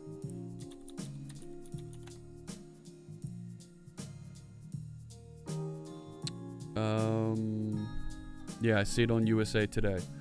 That's very sad to announce that Peter Mayhew, the actor who played Chewbacca in just about all the Star Wars movies, except for Solo, and the new, the BBC's reporting it, yeah. That's very, very sad to hear. I'm going to just take a moment. I'm going to pause the music and just take a moment, because that's certainly somebody whose work we've respected for many, many years as a fan of Star Wars. A tremendous character. Thanks so much. Gosh, to Peter Mayhew, to his family, really appreciate all of your contributions to the sci-fi genre and to all the folks who were Star Wars fans. Really appreciate that. Thank you so much. It means a lot to us, and we're very sorry to hear that on this day. All the best to him and his family. All right, let's get back into our project here. So, I don't mind taking a moment just to recognize someone when, yeah, absolutely. There's going to be lots of those Chewy howls of respect tonight, I'm sure. Tremendous job by that actor. Really made a difference in a lot of people's science fiction journey. Really. All right, I'm digging back in here. We originally had inside of... Oh man, now what happened to my icons here? To my pointer that it's going wackadoo. No, I don't want to open that. I want to expand it. All right. I originally had this concept of iSheet proxy, and these were the things that it had. An iChat service, so it had a way to broadcast messages. Add pixels for chatters, add pixels for user, find pixels for user, and then get values from sheet. So really, a insert, an update, and a select type of configuration here. I'm not sure we need to pass this in, but I might be okay with it because we will want to be able to broadcast messages back when things change. So I'm going to start with copying this and bringing it down into our new currency repository interface. And instead of calling this Twitch, I'm going to call this chat service, because at some point I think we're going to expand this so it's beyond just Twitch. Let's see if we can get some using statements built out here. So this get values from sheet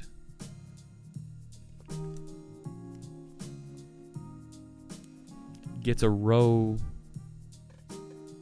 No, this gets all the values that are currently on that sheet. I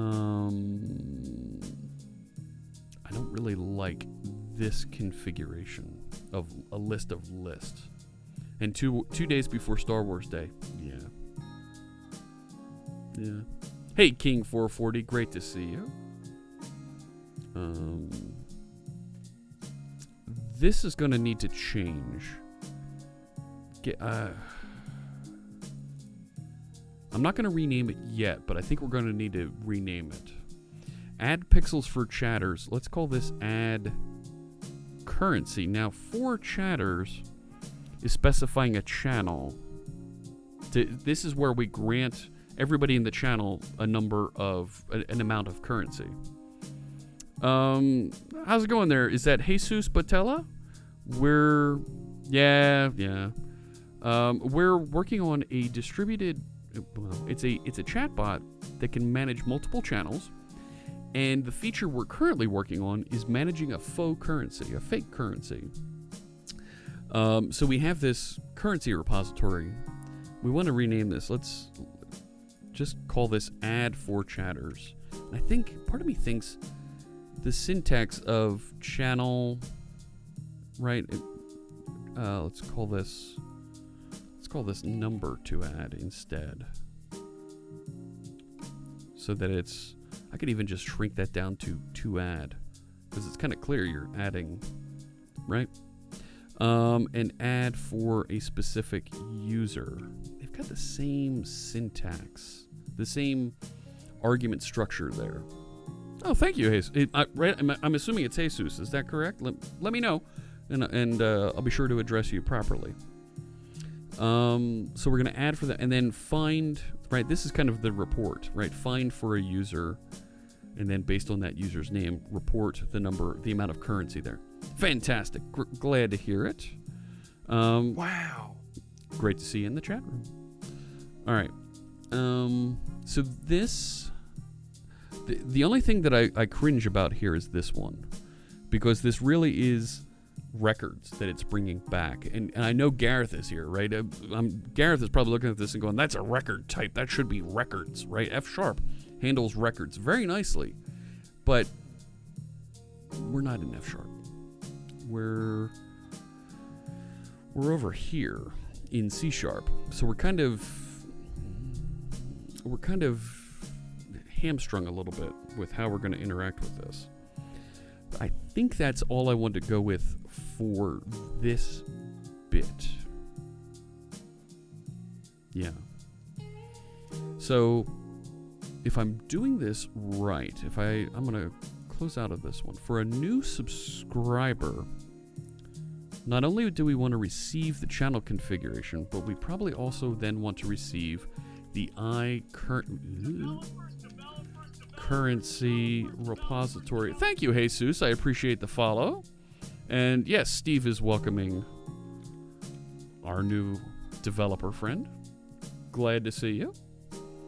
And I've already seen you in the chat room. I don't need to welcome you a second time. So, thank you.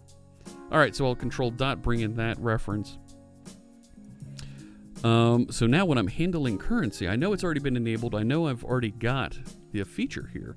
I should be able to look up in my configuration and just say, add that, right?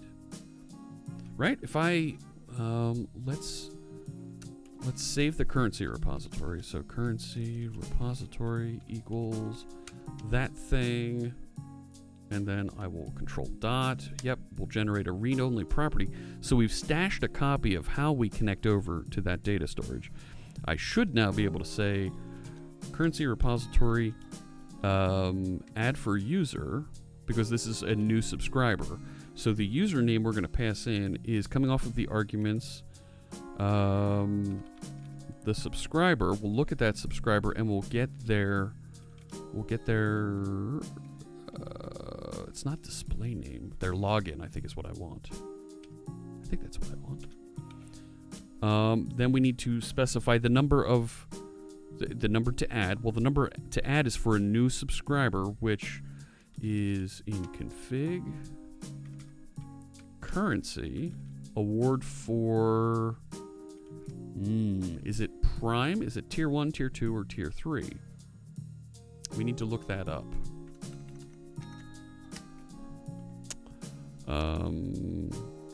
Here's what we'll do. We'll create an int for currency to award, and then we need to pivot. Oh gosh. Right, I need to switch here. Args dot subscriber. Isn't the subscriber type here? Subscription plan. There we go. Right? So I can then say case Yep, subscription plan dot. So if it's Prime, I can say currency to award equals.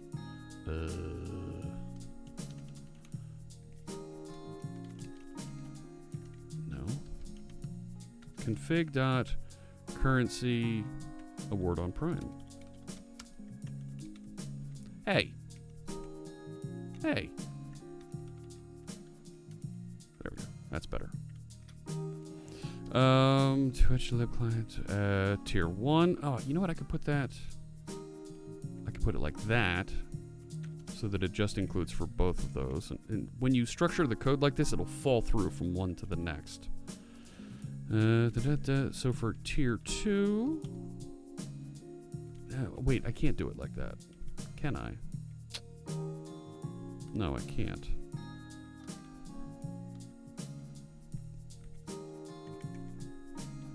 Tier 1 like that. Right? And then this needs... I said and then. And then? There it was. And I should be able to... No, that's not right. Control C, Control V. Change this to tier 3. Change this to tier 3. Alright, so now currency to award is set to the appropriate currency. So I can now say currency to award. The acting user. Well, the acting user is the bot. So I can say, what's the bot's name? I know what the bot's name is, don't I? The bot. Me. Don't you know who I am? What is this? No? Maybe? Right? People know me. People know who the bot is, don't they? I'm just going to leave it as the bot. The bot's name is sitting here somewhere. We should be able to find it and drop it in there. But that's it. I like the way that's structured. That seems really, really easy. Thoughts on... wow, Mario, that's a change in topic. I'm going to come back to that in a second. 2 Chewies in that picture. One of them has passed away. Yeah, sorry. Do I ever use the undocumented endpoints? Asks no underscores. I do sometimes. I don't think I'm using them as part of this, though. I want to make sure that I'm using the documented ones because undocumented endpoints can change and break underneath of us. How does authorization work with them? Asks no underscores. You set up, in my case, you set up your credentials, and I have them coming in here in the bot configuration. I initialize with those so that the library I'm using for the Twitch lib library, which Lucky Number 7 helped out with, will appropriately interact with that endpoint and pass those credentials for us. So I don't need to think about it as a application developer. It just works. And as somebody who's a step removed from interacting with that API, that's exactly what I want. I don't want to think about the minutia of integrating with that API. Somebody's done that work for me. Great. I can now focus on developing it. You need to go back to TwitchLib at some point, not touch for almost a year. Yeah, and some of the async and await stuff in the 3.0 release is still a little... I'm not sure it's quite right. So I'm actually using the 2.5. Is it 2.5.1, the version I'm using? So, and it's been working great. A little off. Maybe. Maybe could use a sanity check just to make sure that it's in a good place. So I've just updated that and saved. We should see, if I head back over to my terminal, it should compile and run properly. Waiting for a change. Uh-oh. Error. The name new subscriber does not exist in the current bit here. Uh-oh. Stand by for action. New subscriber. New subscriber. That sure looks like it's there, fella.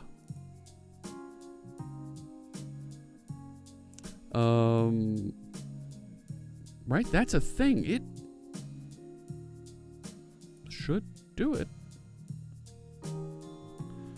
Why doesn't it like it?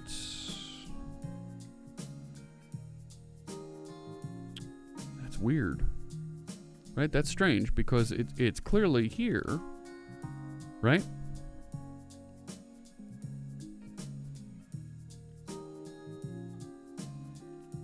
I mean, even if I turn this into a lambda. Oh, wrong key. Wait. Do one of those. A little bit of this. Right? Even if I structured it like that. Now watch. Lambda expression could be simplified. Well, let me save that first. Let's see if it's not rebuilding. Did I save? I thought I saved it. Right? Save all. Nope. Not building. It's not building. I think we may have found another issue here, friends.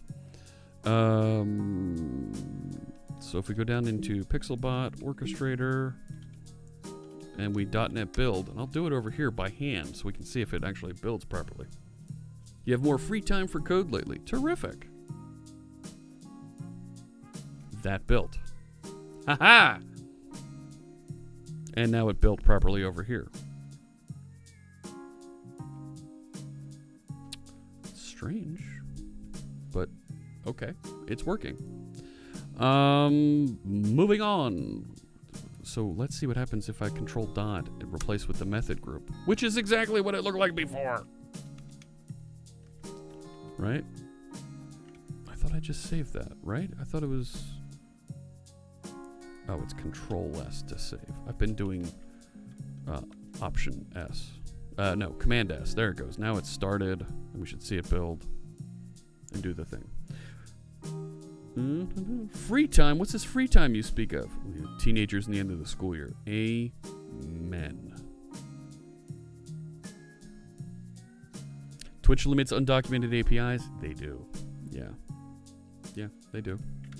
All right, so that ran properly. I can move on now. And I love how simple I'm able to make this code to be able to pass along and do the appropriate things here. So, the other one was that I can hit here real quick is resubscribe, right? Because the resubscribe actor, right, has the arguments it passes along are on resubscriber args. So we can do almost the exact same thing. I can cheat a little bit and bring in this exact same syntax, right? Resubscriber actor. So, yep, let's create one of those. Yep. We need a currency repository coming in, so let's bring in one of those. Currency repository, and we'll call it, yep, currency repository is good by me. Control dot, give me my using statement. I'll come down here, control dot again, create my property. So this is not on new subscriber, it's on resubscriber args. I'll control dot there, get my using statement. And let's call this resubscriber. I don't like that capital S, that feels ugly.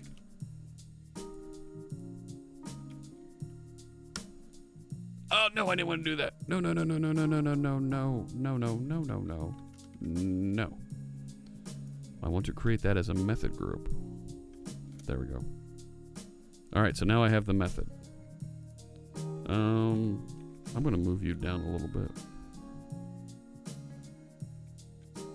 Why didn't it move below config? Oh, look at that. Look at that.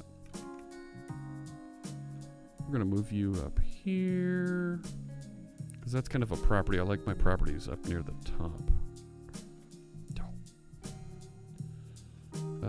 There it goes. All right. Private void resubscriber, and let's call this args, because I like args. I'll come back over to the new subscriber, and I'm going to do the exact same thing that we have here, back over there.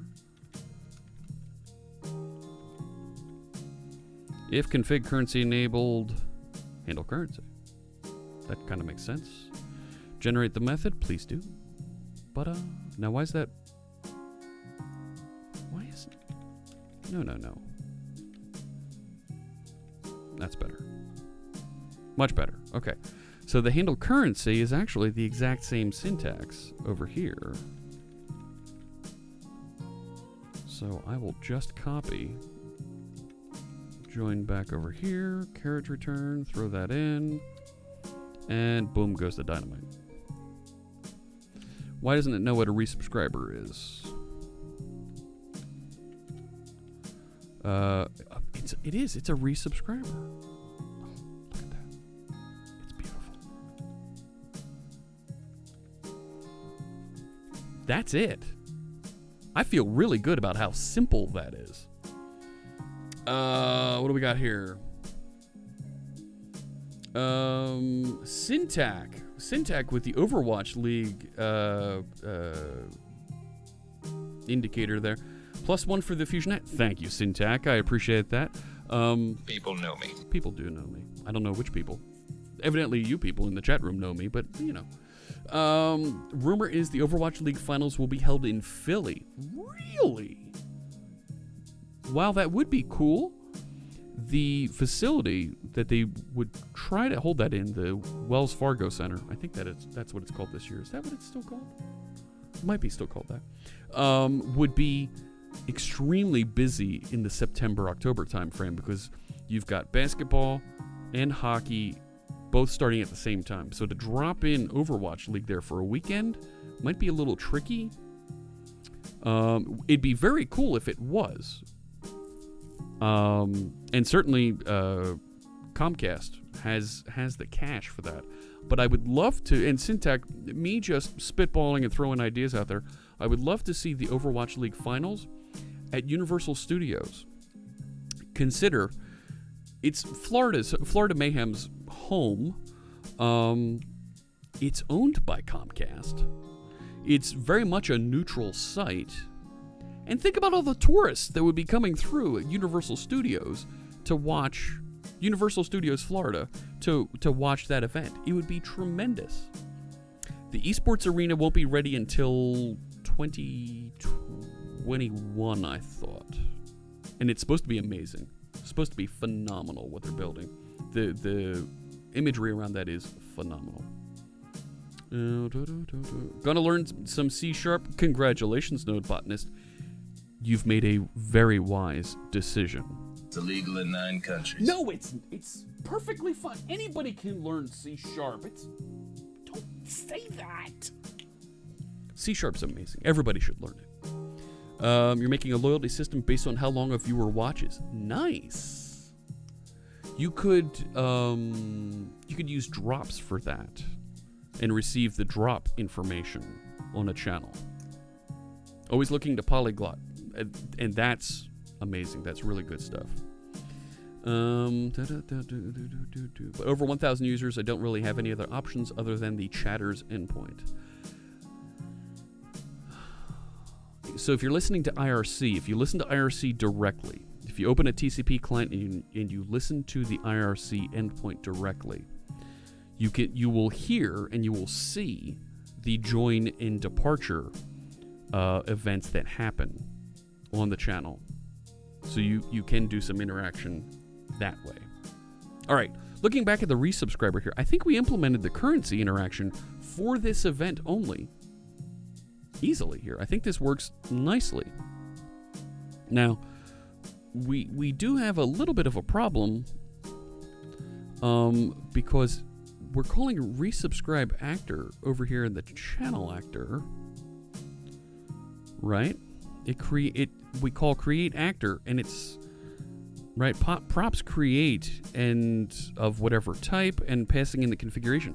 We have to pass in the repository for the currency.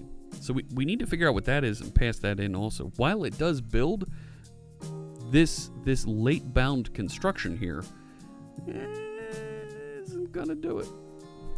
It's not gonna make it. Only under 100 chatters. 1,000 chatters. Oh yeah? What's only under 100 chatters? 1,000 chatters. I've lost context there. Help me out.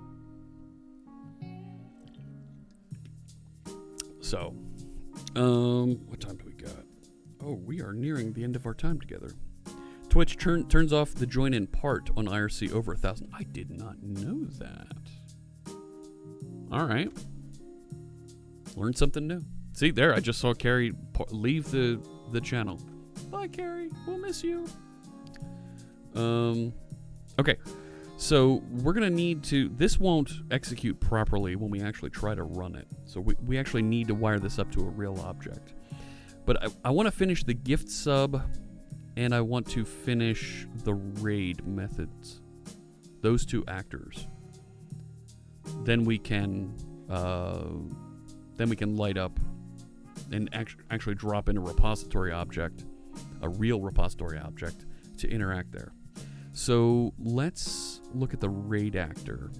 It's going to receive that. I'm receiving an I currency repository. We'll call it currency repository. I'll control dot there, get my using statement.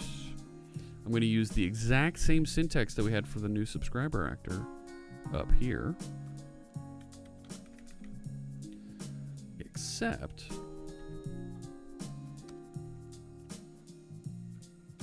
there we go. Except it's a different argument, right? Generate those read-only properties, and we'll call this method raid. But the object being passed in here is over here. Raid forward. The arguments are on raid notification args. On raid notification args. On raid notification args. And I'll control dot so I get the appropriate event there, and we will generate a method for when there's a raid. I'm going to grab this. See, look at... Oh, you... Right, even though I'm there, and I'm... There it goes. Alright. So, I'm going to do just like I did previously, and this feels so repetitive, but it kind of works. If config.currency.enabled, right, what did we call it? Handle currency. And we'll pass the arguments along. We'll rename this to arguments, and we'll control dot here, generate that method. There we go. And boom goes the dynamite. Does Twitch forbid people to use undocumented endpoints? No. No. They actually document the undocumented endpoints, which sounds weird. But it's true.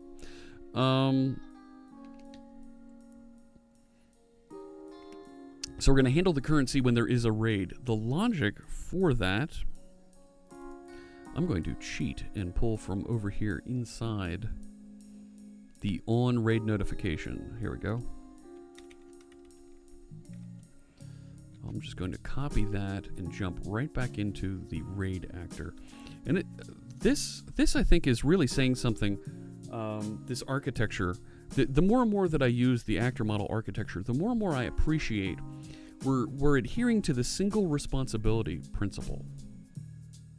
The single responsibility principle says that any class, any object, should be responsible for one and only one task. And this one is responsible for just handling the raid. So I feel pretty good about this is really just handling that interaction with the chat. So if int parse raid notification message param view count, so it shouldn't be 3 here. This should be config currency, and it was award for raid minimum. And we're going to take a maximum between those two values. I'll control dot so we get link. Link is our language integrated natural query. It allows us to do some set operations against groups of things. And in this case, we created a little array that includes the minimum number and the number of viewers that came across. So we're going to grab the larger of those two values, and then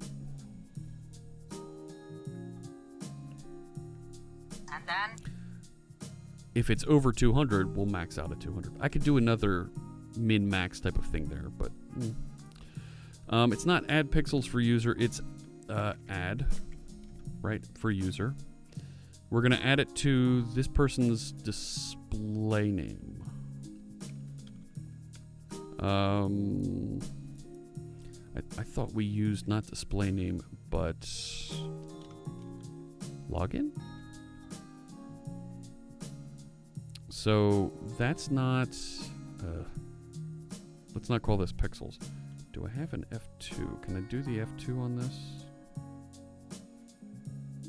That looks like it's doing the rename. Is it doing the rename refactor? I don't think it is. Oh, no, it is. Oh, fantastic. All right. So let's call this currency. So we're passing that on, and we're going to call this, let's call this bot-raid so that we know that it came across in that type of operation. This needs to change so that it's the config currency award for raid min. And this changed to config currency award for raid max. I'm gonna copy that. Wrong button, my bad. My bad. That one's on me. So now that should work, and we've taken out the references, the direct references to Quiltoni's business logic and the limits that she set for this type of interaction in her channel. If you are caught, you could be banned, but no bans yet. Yeah. They're going to add native chat logs, so maybe it'll contribute to Twitch lib. There is a library that I use, a Python library that I use to extract chat logs. I particularly use it on the Visual Studio channel when people are commenting and saying, it'd be really great if .NET would do this, or it'd be really great if Visual Studio had this feature. We'll extract that chat log and then send it on to the Visual Studio team or the .NET team, whichever team is hosting the show. So they've got that great discussion they can refer back to, and they know then who to reach out to for more information.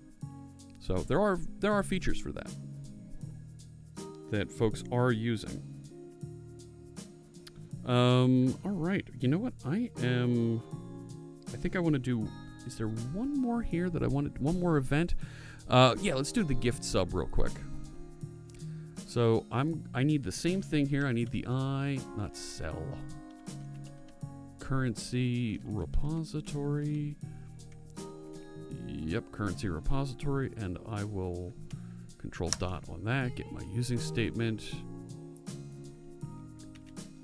This feels almost like yak shaving.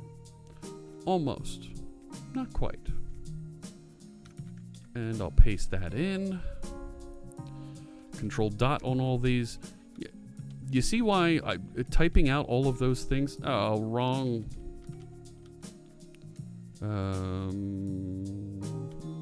There we go. So I think this is supposed, well, let's control dot so we get the using statement. But I don't think it's on raid that we want. I think it's on gift subscription orgs. Yes. And let's create a method called gift sub. Generate that method. Please do. Please do. Come here, you. And I'm going to just move that down. There we go. So I'll do a similar check here. If config currency enabled, handle currency. Args, and I'll rename this to args. I'll put a control dot there, generate that method, ba-boom. Okay.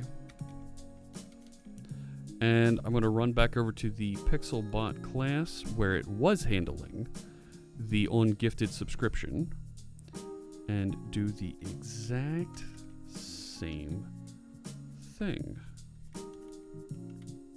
Right? Paste that in.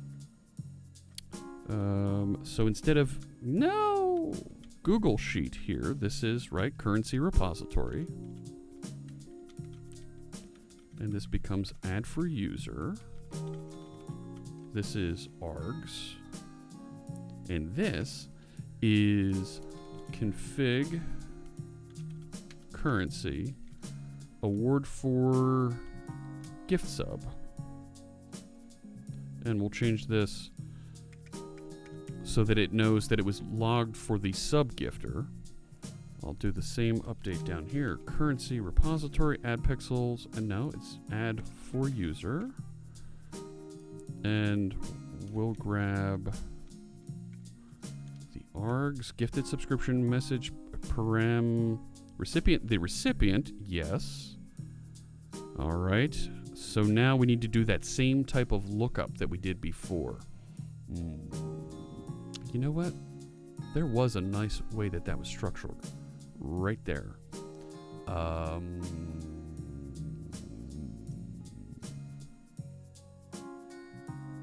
No. Was it over here? Yeah, I had this. Oh my gosh, Zoltra Lord. Thanks so much for the 3-month sub. And Stream Elements isn't reading it. Fritz, you are the man. Oh, that is very kind of you, Zoltra Lord. Let me just go back over to... It wasn't that one. It was gift subscriber. And I see there's a question there from Rift87. Great to see you, Rift87. Syntac just subscribed. Thank you, Syntac, and thank you, Stream Elements, for reading that. I appreciate that very, very much. So this is ARG's gifted subscription. Yeah, there we go. What is it? Gifted subscription. It doesn't know what the gifted subscription plan is?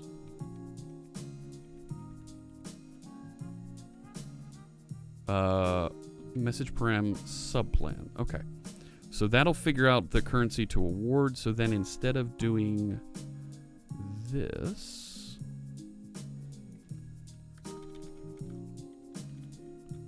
we change this to currency to award. Done. All right. So, I think that's it. And I appreciate the sub there, Syntech and Zoltra Lord. Of course, we're going to make donations to Veterans Who Code. Thank you so much for that. I'm going to save that. Let's double check on the build here. There it goes. Build started. Let's make sure that it builds successfully. And I'm feeling good about this one. Starting test execution. Well, it built successfully. I don't have any tests around those just yet. So I don't expect it to do anything just yet. That's fine. And I'm feeling really good about this. Let's commit our code and let's wrap up. So I'm going to go over here. We're going to do this. We're going to bring on Mario. So we're going to, as always, we're going to add our code that we're saving. Pixelbot core data. We're going to add Quiltoni Pixelbot core domain currency configuration. Fantastic. Let's commit all the rest of the things. Implemented currency awards for channel events. There we go. I think that's pretty productive. And I will push those out to the GitHub repository. Happy 21st birthday. I'm not 21. But thank you, Barney of the Rubble. I'm not 21 and it's not my birthday. So thanks, but a little early. So we implemented all the currency handling, and that looks really good. We saw some issues with Visual Studio Code being able to handle the .NET Core 3.0 SDK. It looks like it's a little bit short there. We might need to reach out to our friends who are the folks that are working on the OmniSharp plugin to see if they're up to date and they have the latest features and they're using the .NET Core 3 SDK and compiler. Rift87, thanks so much for the sub. I forgot to check your question there. Any pro tips for build this year? Things to do, sessions to see. Check out all the .NET sessions. Check out the Visual Studio sessions. There's about 20 of them across the event. And Rift87, I will see you for breakfast on Wednesday before build starts. And we'll have you as a guest right here on the channel. Install Mono 5.18.1 and it'll work. We'll have to take a look at that. So in about 14 hours, we'll have another stream. Yep. And I'm gonna set up for a raid because I think I just saw another one of our live coders, somebody who pair programmed with us before. I think I saw that I'm on the wrong keyboard. 1 second here. I gotta change over to the Windows keyboard. No, that's not right. That's not right. That's the Mac. We need to not be on the Mac right now. Hang on. We're gonna do a raid on... Nope, don't say I'm in. Let me slide over here. Where is he? I'm looking for not myself. Where is it? Right, isn't that his name? We just saw him in here. Right. Ah, there he is. You're testing something. You're not streaming? I was going to raid you. It would have been magical. We would have sent everybody over there. All right. Then there are some other folks from the Live Coders team that are streaming. Let's let me put Mario back on.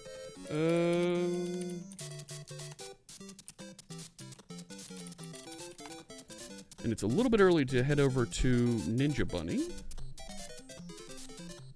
Hey, there's Quill Tony. Good to see you. Yeah, there we go. Codephobia is currently streaming. Let's see. Working on some Angular and Node FX. All right, here's what we're going to do.